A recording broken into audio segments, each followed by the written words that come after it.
Well, thank you very much. And it's great to be here today at the U.S. Saudi Investment Forum. Great group of people. The biggest, you got the biggest in the room.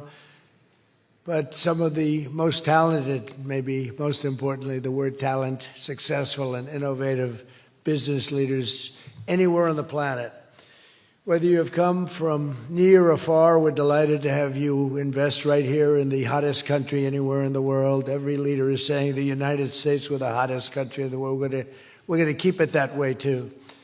But this has been, according to those that seem to say it, and I will say it, I would never say a thing like that because I want to be very modest. I always want to be modest as I can. They say this has been the best 9 months that any president has ever had.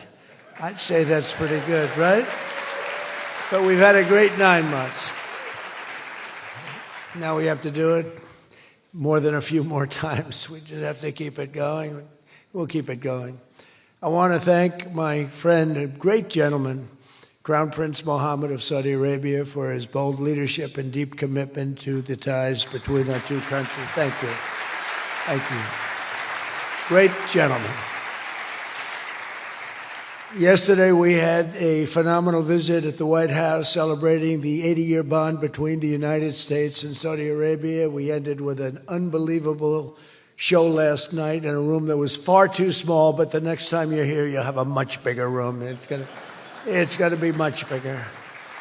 I made more enemies last night by we had 119 people. That was a record for the room. So they've wanted for 150 years. They've been clamoring for a ballroom at the White House, and we're giving them one. We're giving them one plus, and it'll be something. But you'll be here. You'll be among the first, if not the first, if you'd like. You know, we'll work it out. But you had a lot of people that wanted to be there. They really would have witnessed something that was really incredible. The entertainment last night was incredible, including our great opera singer, but including the military, the talent and the military musically is also incredible. So it was great to be with you last night. I think it was something to behold. We officially designated the kingdom yesterday as the major non-NATO ally. That's a big deal. It's actually a very big deal.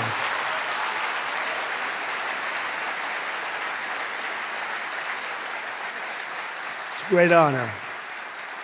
That happens seldom, very seldom, if at all. So I just want to congratulate you on that. That's a sign of trust. We signed a historic strategic defense agreement yesterday also, and that's something that is likewise very rare, and it's a very honored company that you're in. And we're going to be selling Saudi Arabia some of the greatest military equipment ever built. We build the best military equipment in the world by far. That's why we do the most business, including nearly 300 American-made tanks is what you're buying, among many other things, the airplanes, and we're working on getting that approved very quickly. It's already approved, but don't worry.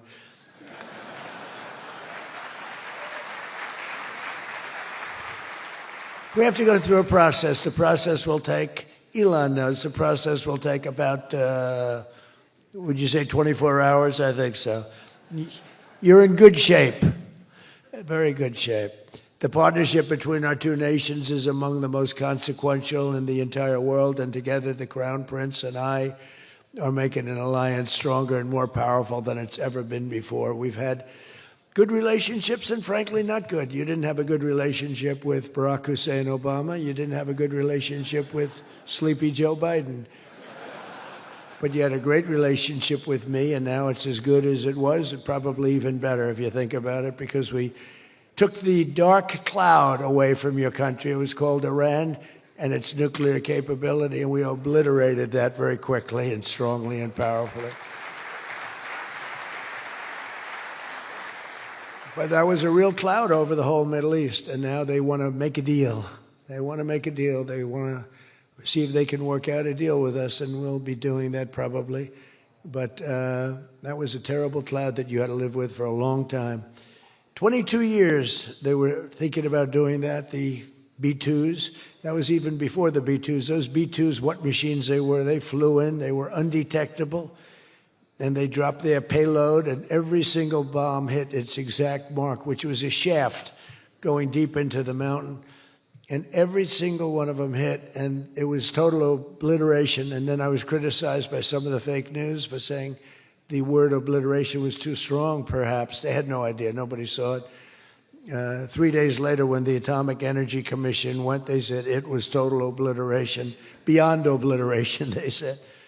But they want to make a deal. We'll see what happens. This week, our countries also signed groundbreaking agreements on civil nuclear energy, critical minerals, and artificial intelligence. And I want to congratulate a lot of the great American leaders, business leaders that are in the room. And you'll do a great job for Saudi Arabia and for a lot of other people in the room that are buying your product, taking your product, and using your product. All of that is in addition to the $600 billion investment in the United States that Saudi Arabia announced during my unforgettable visit there last spring. Well, I said, could you try and get that up to $1 trillion? And yesterday, the Crown Prince announced that the number that they'll be investing in the United States is $1 trillion. So that's really an honor.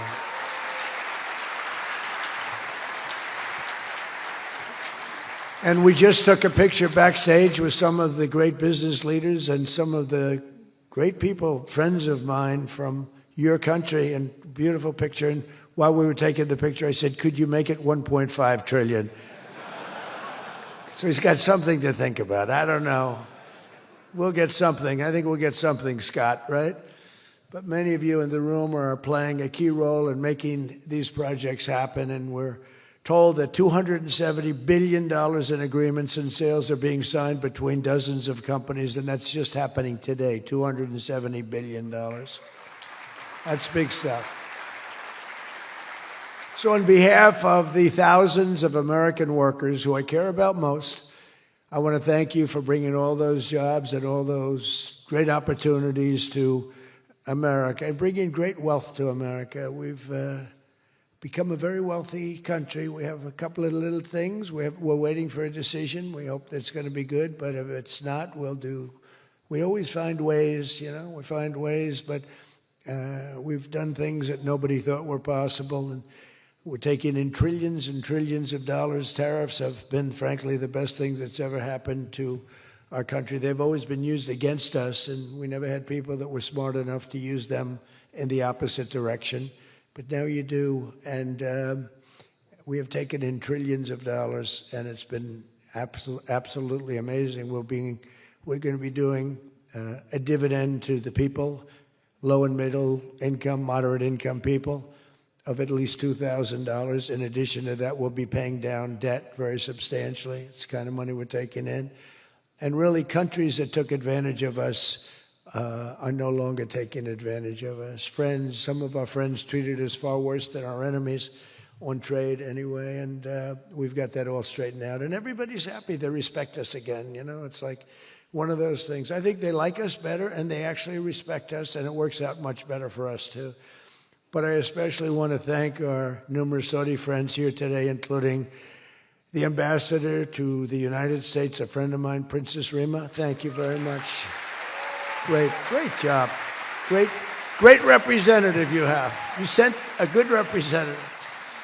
And many distinguished ministers and members of the cabinet, governor of the Public Investment Fund. Where's Yasser? Yasser's here someplace. Sometimes I see him dressed both ways. I don't know. It's cooler that way. I'd dress that way if I could.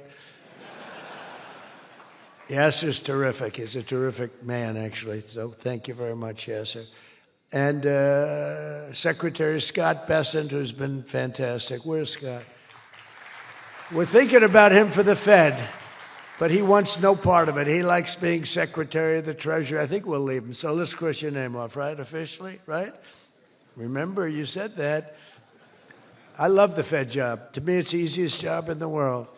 You play golf for 28, 29 days, then you go and make a little speech, tell everybody, in the case of the current guy, the wrong information because he has no clue. But if you have good instincts, you know, it's all based on instincts. I see they want to hire 3,000 economists, 3,000, to report to the Fed chairman. What are they going to do? Take all this information? 3,000 economists. That's why they're spending $4 billion on renovating a building that should have cost $25 million to do. They should have spent $25 million. They're building a basement into the Potomac River. I could have told them that's very tough to do and it doesn't work and it's very expensive. But they're up to $4 billion headed by this clown. But we have 3,000, think of it. They want to hire 3,000 economists. So they took a poll and they interviewed 71 people. And of the 71 people, 2 people got it right. 2 people. One was a great economist whose name I won't tell you because I don't like him personally, but he is good. And the other one that got it the most right was a man named President Donald J. Trump. Do you believe it? Everyone else was wrong. And I didn't have an economist. Well, I had Scott. But we got it right, didn't we? Huh? We got everything right. Doug Burgum, where's Doug? Will you please drill a little bit faster? Between him and I'll tell you, you and Chris was great on television, and he's setting records. They're setting records, but I'll never be satisfied. Drill, you know, we got elected. Drill we must, I called it. Drill, baby, drill. Con Edison, a great utility from New York many years ago, they used to have it said, drill we must and dig we must. So when they were digging in a road, they'd have a sign, dig we must. Well, now we're putting those utilities to shame because I'm allowing all of those AI plants that are being built to build their own electric generating force, and they're building them like nobody's ever seen, and they're coming up with ideas and new contraptions like nobody's ever seen. And this way they can't blame me for not producing electric. I said, you produce it yourself. And actually they didn't believe I was saying that because nobody ever thought of a thing like that. They're building a massive plant. They were going to hook it up to a 200-year-old grid. And you know that wasn't going to work because there's no way of doing that. No way we could have done that. And I had the idea. This was my idea, approved by a couple of people. I said, why wouldn't that happen? They're building a plant for $50 billion. You know, if you build a shopping center for $50 million, it's okay. It's not a bad shopping center. $500 million, you're talking about top of the line. $50 billion. So when it was first explained they're spending $50 billion, I said, no, you mean 50 million. No, sir, we mean 50 billion. And then I saw some of them that were the size of Manhattan. I said, they did mean 50 billion. And I said, well, what you're going to do is with that, how would you like to build your own electric generating plant? And they looked at me like I was crazy because something like that, they really didn't understand it. The smart guys, they didn't understand it. They said to me at the next meeting, sir, the biggest problem we have will be electricity. I said, you don't understand. I told you last week, you're going to build your own. I'm giving you approval to build your own plant, and you will be approved within a period of 2 to 3 weeks. It used to take 20 years prior to termination. In other words, you would wait 20 years and you wouldn't make it. You'd be voted down 5 to 4. I said, we're getting you approved in a 2-week, 3-week period. In fact, Lee Zeldin, one of the superstars of this administration, I said, Lee, if it's oil and gas, get them approved in 2 weeks. If it's nuclear, add another week. Because some are going nuclear, and they're doing, be careful. They better be careful. But they are going to be careful. They're the greatest people in the world. So now they come back and they actually believed it. And now they're being approved rapidly. And we have things being built, the likes of which nobody's ever seen. We're leading China by a lot in AI. And we're also bringing auto plants in from Canada and from Mexico. They took them, and they're all coming back. They're all coming back because of tariffs. If we didn't have tariffs, I mean, they like the fact that we won the election by a landslide on November 5th. That helped. But they're all coming back, and they're coming back from Germany and Japan. Toyota just announced, as you know, $10 billion worth of new plants. They just announced it last week. I went to various countries, and Japan was one of them. And Toyota's coming in with a $10 billion investment in 4 or 5 plants.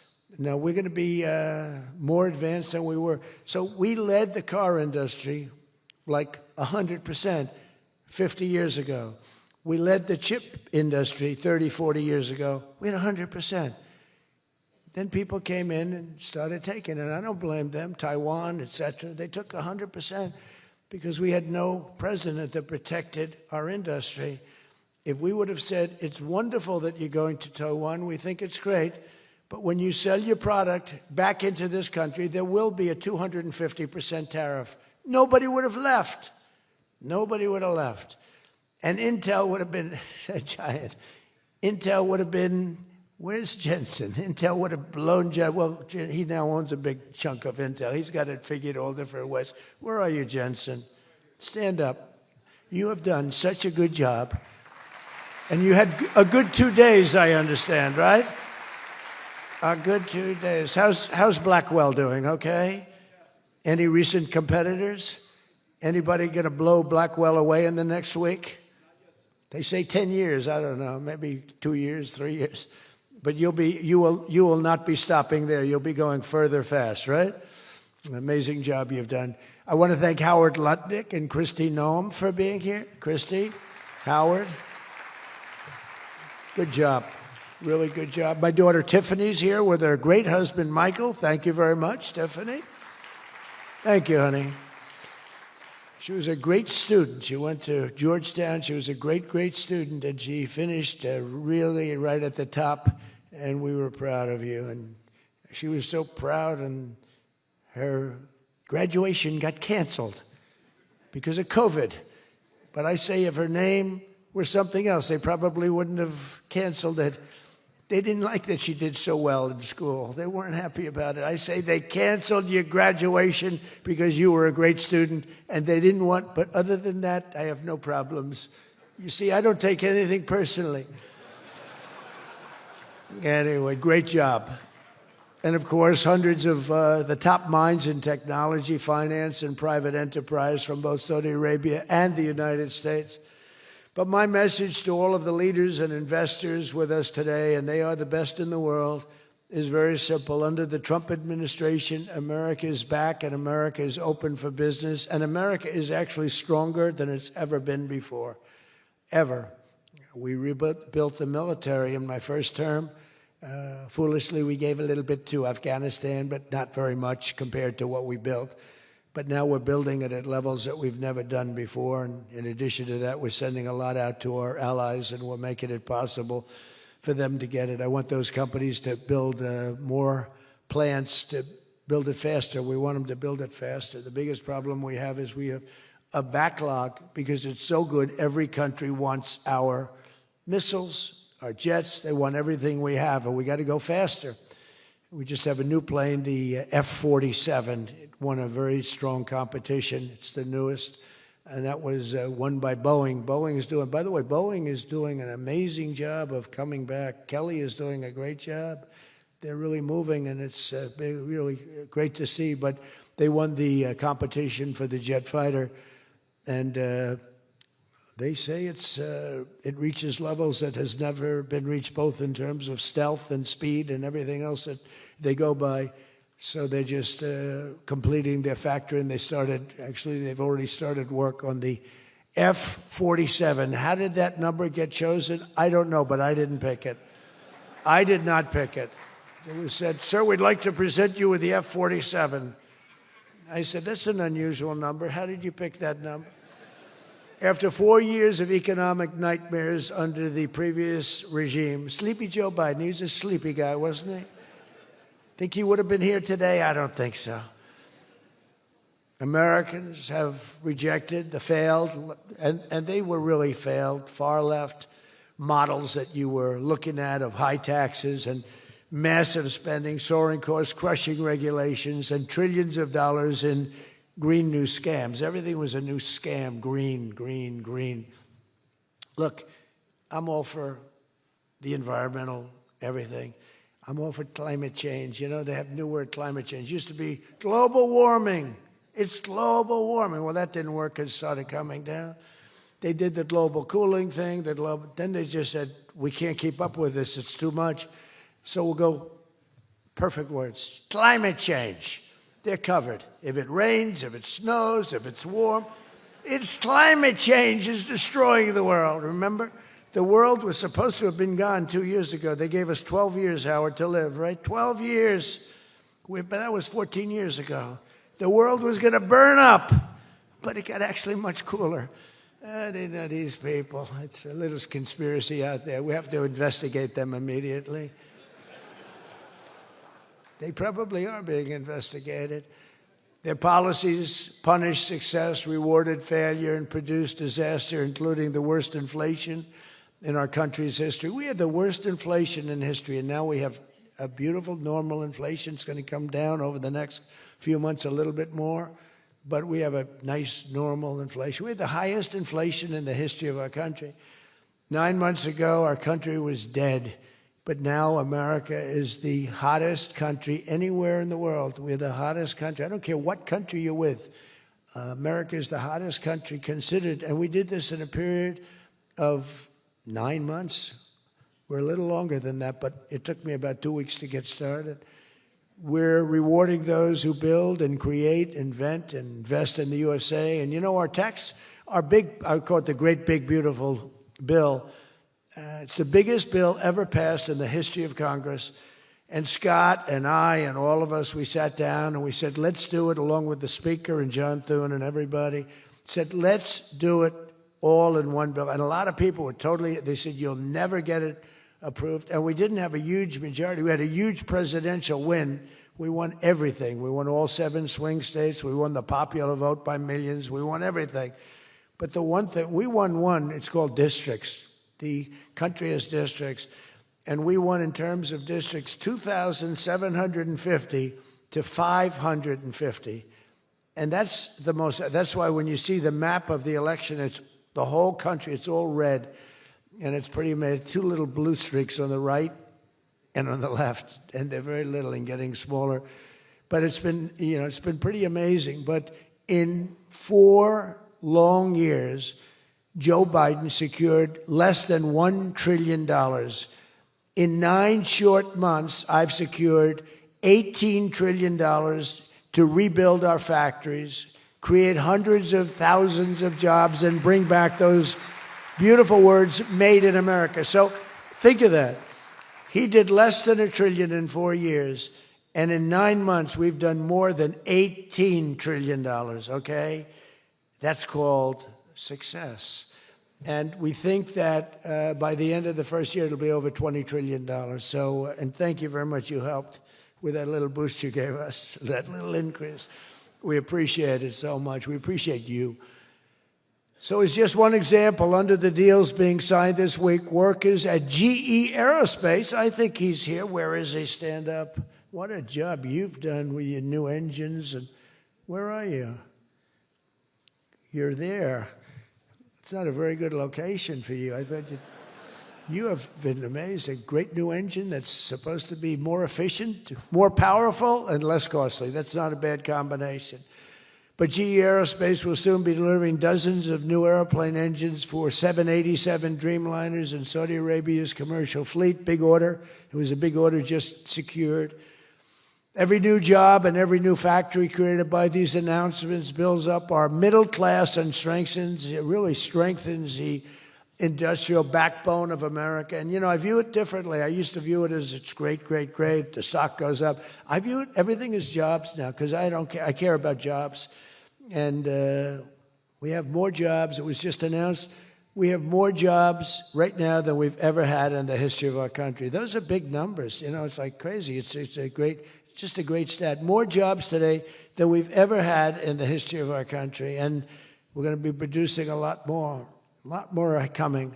In my first term, we built the greatest economy in the history of the world, and now we're do it again. But this is really bigger and better and stronger. The first term, we had what was considered the best economy that any president has ever had. That's nice. And we got hit with COVID, remember? And we did a great job with COVID, but that was a horrible thing for the whole world. The whole world suffered. Your country suffered. Everybody suffered. And despite that, we had the greatest economy. And before that, forget it. We blew it off the charts. I'll never forget, I met with pollsters the day before I got the news about COVID, but I met with 2 pollsters because we were starting to think about the next election.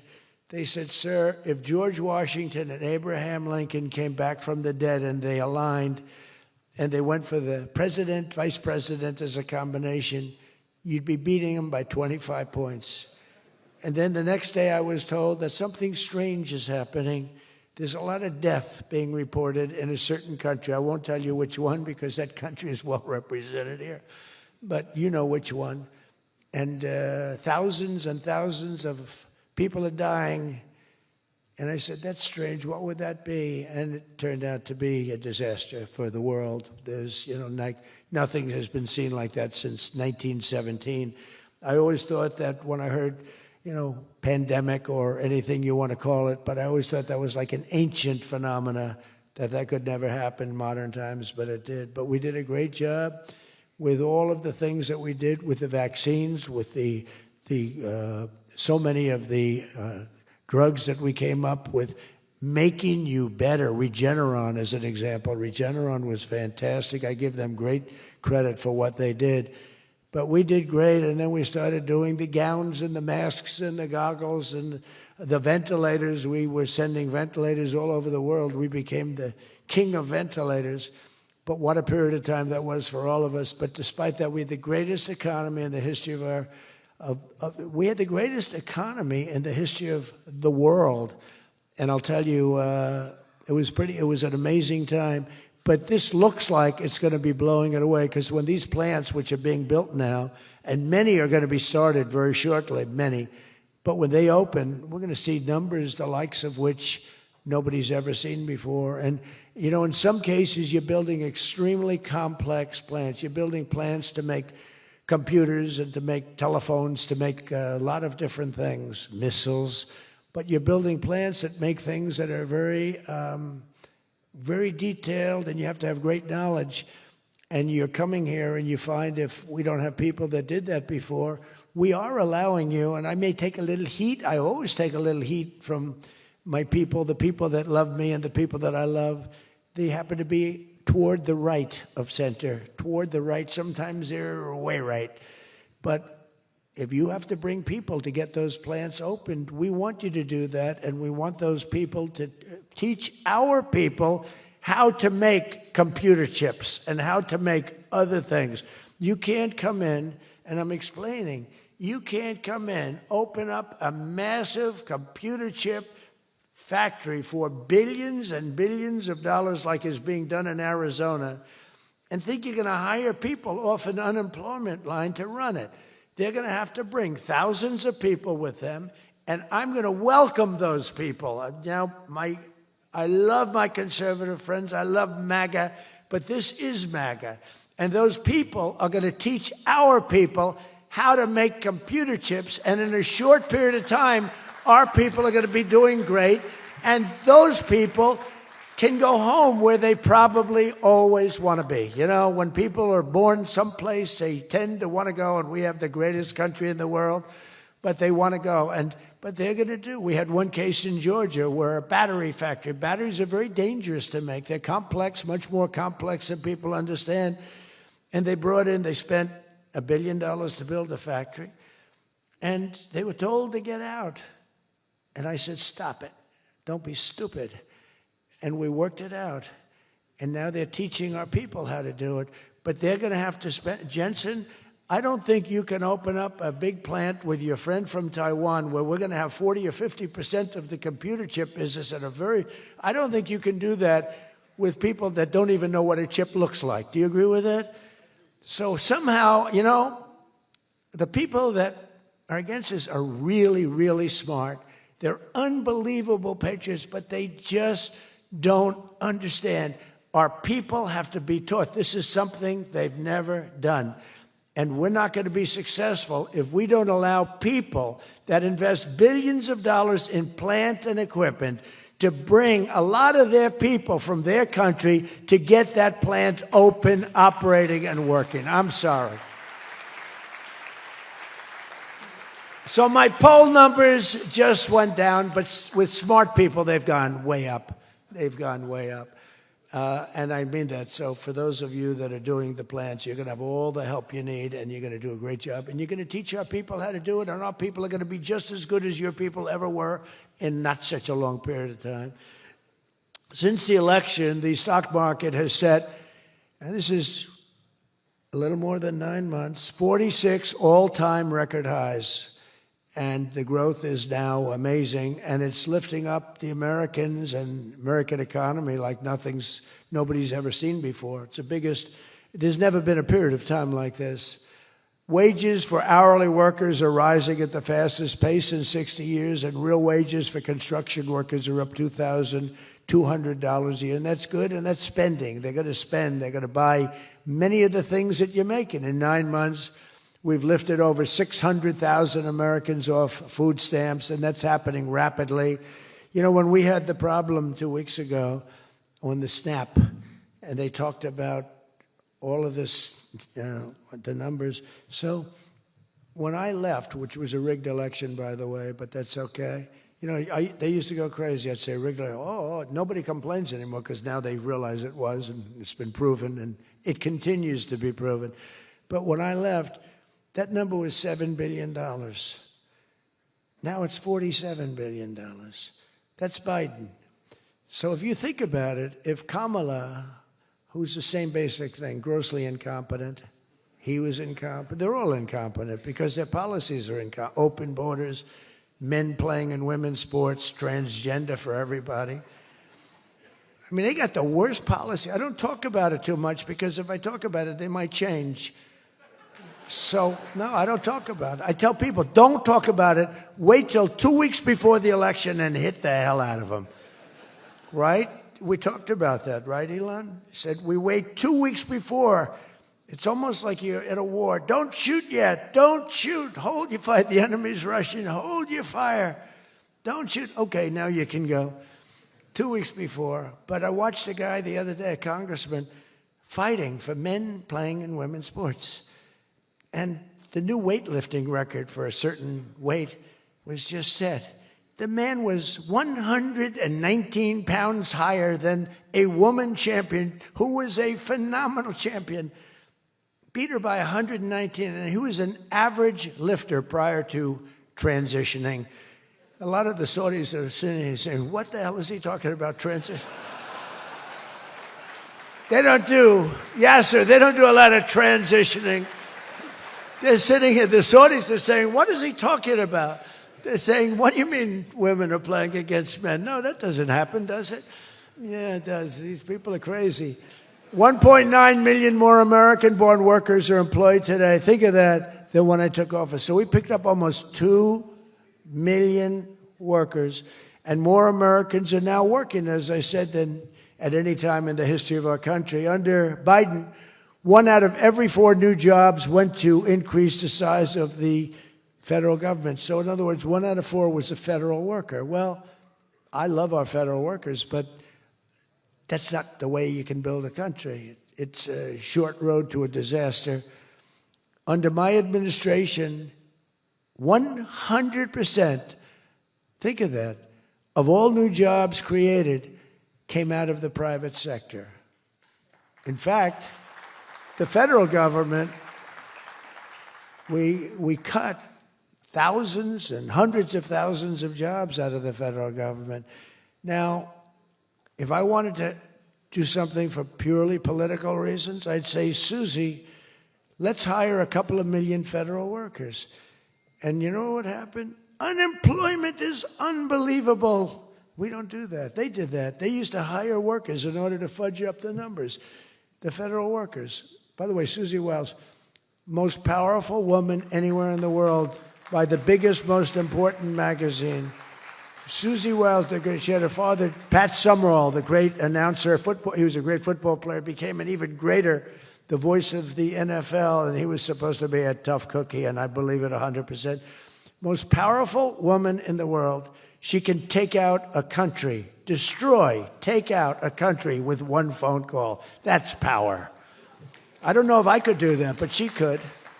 Thank you, Susie. Do you feel good about the job you're doing? Huh? She's never going to be satisfied. She's doing a great job. We're also making incredible strides to make America affordable again. That's a new word that they're using. Affordability, they talk. They had the worst inflation in history. They had the highest prices in history. The country was going to hell. The only thing that we're going up in is our stock market, okay? The only price that we really have, I mean, we're bringing prices down, but they came up with a new word, affordability.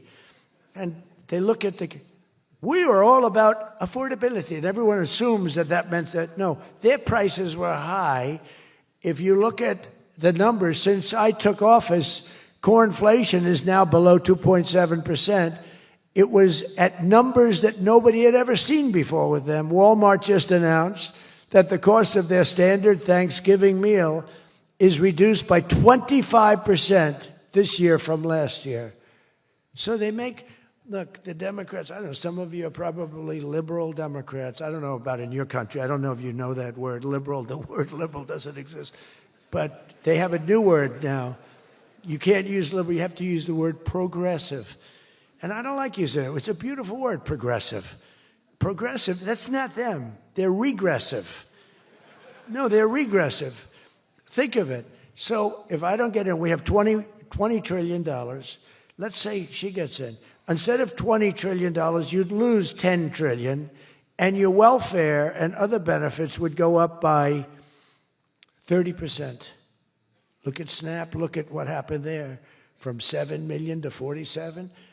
From 7 billion to 47 billion, it would be that. So we would lose business, countries and companies and people would flee our country. They would flee, and all of the other things would go up.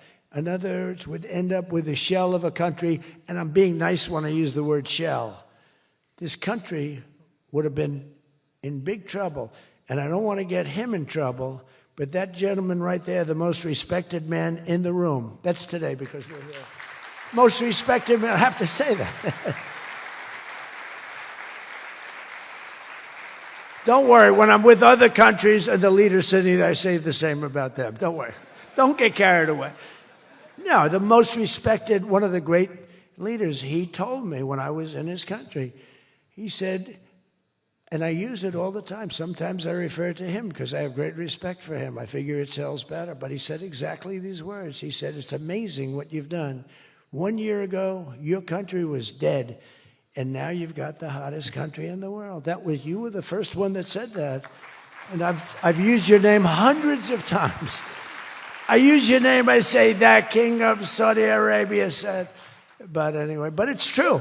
We were a country that was in really bad trouble. We were a country that would have been dead, I believe, within a year or 2 years after the election. We were headed in a very bad direction. And now we're headed in the best direction, I think, that we've ever been headed. According to the USDA, Turkey is down, think of that, 33%. And I'm not talking about the country of Turkey. He's doing fine. Erdogan is doing good. Just want to, I don't want him calling me. I'm not down 33%. He's a friend of ours. We got to take care of our friends. Since March, egg prices are down 86%. Think 86%. Many other prices are down in a similar number. When I first came into office, my first 3 days, I had a news conference, and they started screaming at me. Those people, that's a lot of people back there. Look at all the fake news. They started screaming at me, eggs, eggs. I didn't know anything about it. I said, what's going on with eggs? They're up quadruple. I said, I've only been here for 3 days. And we'll work on it. And we got them down very substantially. They said, don't buy eggs for Easter. At the White House, we have an Easter egg hunt. We buy thousands of eggs. People come from all over, thousands. They asked me, sir, would it be possible this year to buy plastic eggs? I said, I'm not